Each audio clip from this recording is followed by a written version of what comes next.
মুনাজাতে এই দোয়া ৩ বার যদি নিয়মিত পড়েন আর এই আমল করেন, তাহলে কোনো দিন রিজিকের অভাব হবে না। আপনার রিজিক, টাকা পয়সা বাড়তেই থাকবে, আসতেই থাকবে, দারিদ্রতা, অভাব দূর হবে।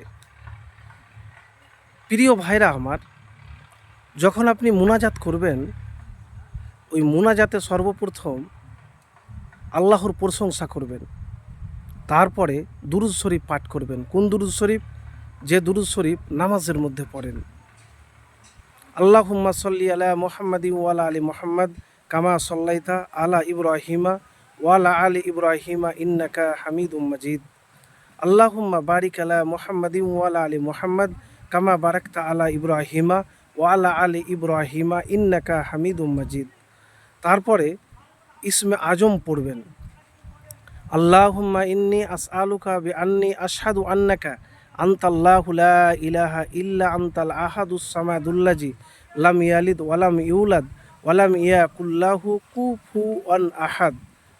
তারপরে একটি দোয়া পাঠ করবেন। আল্লাহুম্মা ইন্নী আসআলুকা মিন ফাজলিকা ওয়া রাহমাতিকা ফাইন্নাহু লা ইয়ামলিকুহা ইল্লা আনতা। এই দোয়াটি কতবার পাঠ করবেন? ৩ বার পড়বেন। ৩ বার যদি নিয়মিত মুনাজাতের মধ্যে অর্থসহ কিন্তু আপনি মুখস্থ করে পড়বেন। কেন?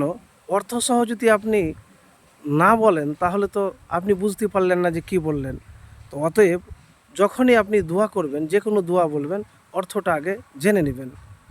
তো এই দোয়া ৩ বার পড়ে আল্লাহ রাব্বুল আলামিনের কাছে যদি চান, তাহলে কখনো আপনার দোয়া ফেরত দিবে না, খালি হাত ফেরত দিবে না। কিন্তু তার জন্য শর্ত রয়েছে। আল্লাহ রসুল সাল্লাল্লাহু আলাইহি সাল্লাম বলেছেন যে বান্দা যখন আল্লাহর কাছে দোয়া করে, তখন তার দোয়া কবুল করা হয়। আর যদি সে যা চায় যদি না পায়, তাহলে তার কঠিন বিপদ থেকে তাকে মুক্তি দেয়, সরিয়ে দেয় বিপদ। আর না হলে তাকে পরীক্ষা করে পরে দেওয়া হয়। কিন্তু আত্মীয়তার সাথে সম্পর্ক ছিন্ন করলে হবে না।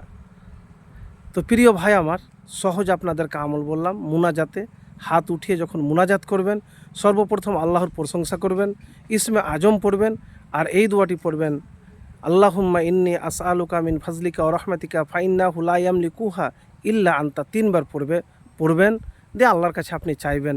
কখনো টাকা পয়সার অভাব হবে না। আর আপনার রোজগার, ঘরে, পকেটে, ইনকামে বরকত আসবে ইনশাআল্লাহ, যদি নিয়মিত এই মুনাজাতের মধ্যে এই দোয়াটি পাঠ করেন।